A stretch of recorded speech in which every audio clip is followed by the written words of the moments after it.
I call this deck Last Warrior Intervention Log.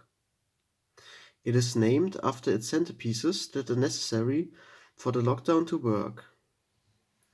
One of them is the level 7 fusion monster, the Last Warrior from Another Planet. When the Last Warrior is special summoned onto the field, he destroys all of our monsters, except for himself. As long as he remains face up on the field, no player can summon monsters, but they can set them face down. The Last Warrior alone creates a small lockdown by himself. To expand the lockdown to cover the setting of monsters in face down defense position, we utilize the continuous trap card Light of Intervention.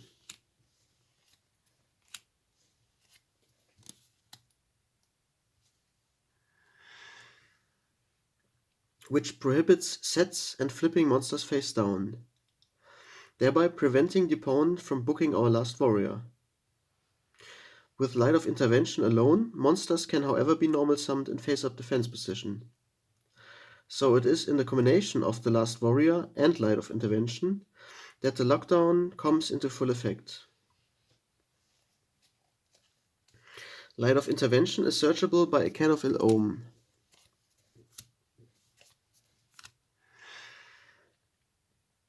A Can of Ill Omen places Light of Intervention right on top of our deck, ready to be drawn on our next turn, unless Necrovalley is face up on the field.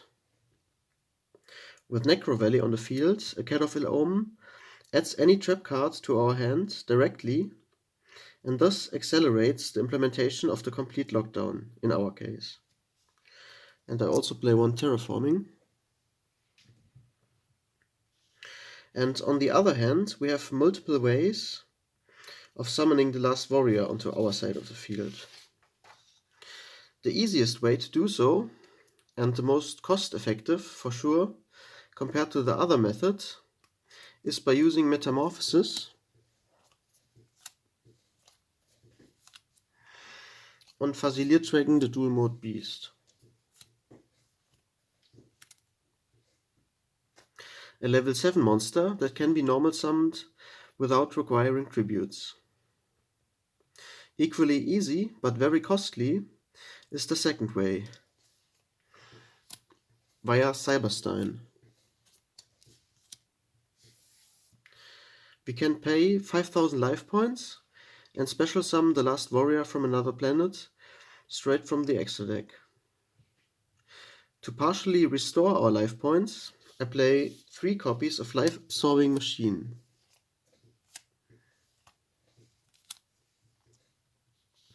Another searchable continuous trap, which recovers half of the life points we did pay in our last turn, meaning in case of Cyberstein's effect 2500 points.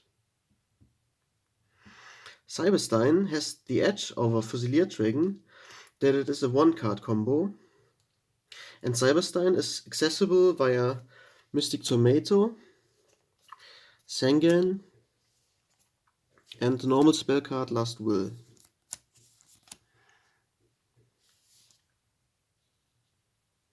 I play triple Last Will because I also play cards to quickly trigger Last Will in Toon Cannon Soldier, which can be searched for with Toon Table of Contents.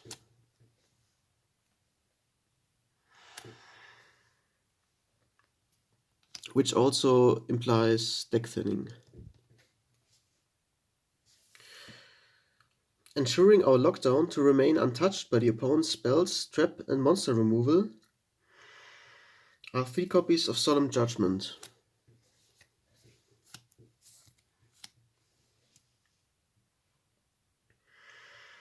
Which also synergizes with Life Absorbing Machine. And protecting all of our trap cards is the purpose for including the normal trap card Fake Trap.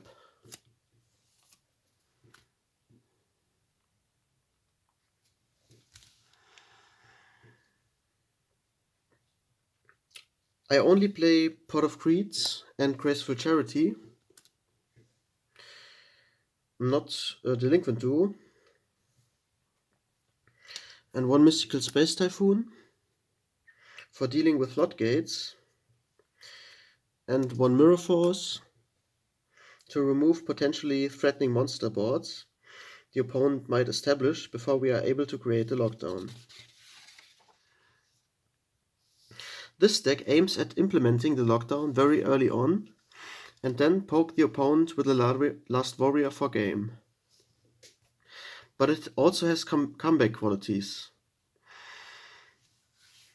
in that with Life-Absorbing Machine we may be able to use Stein twice during the same duel, if the opponent was to get rid of one of our Last Warriors.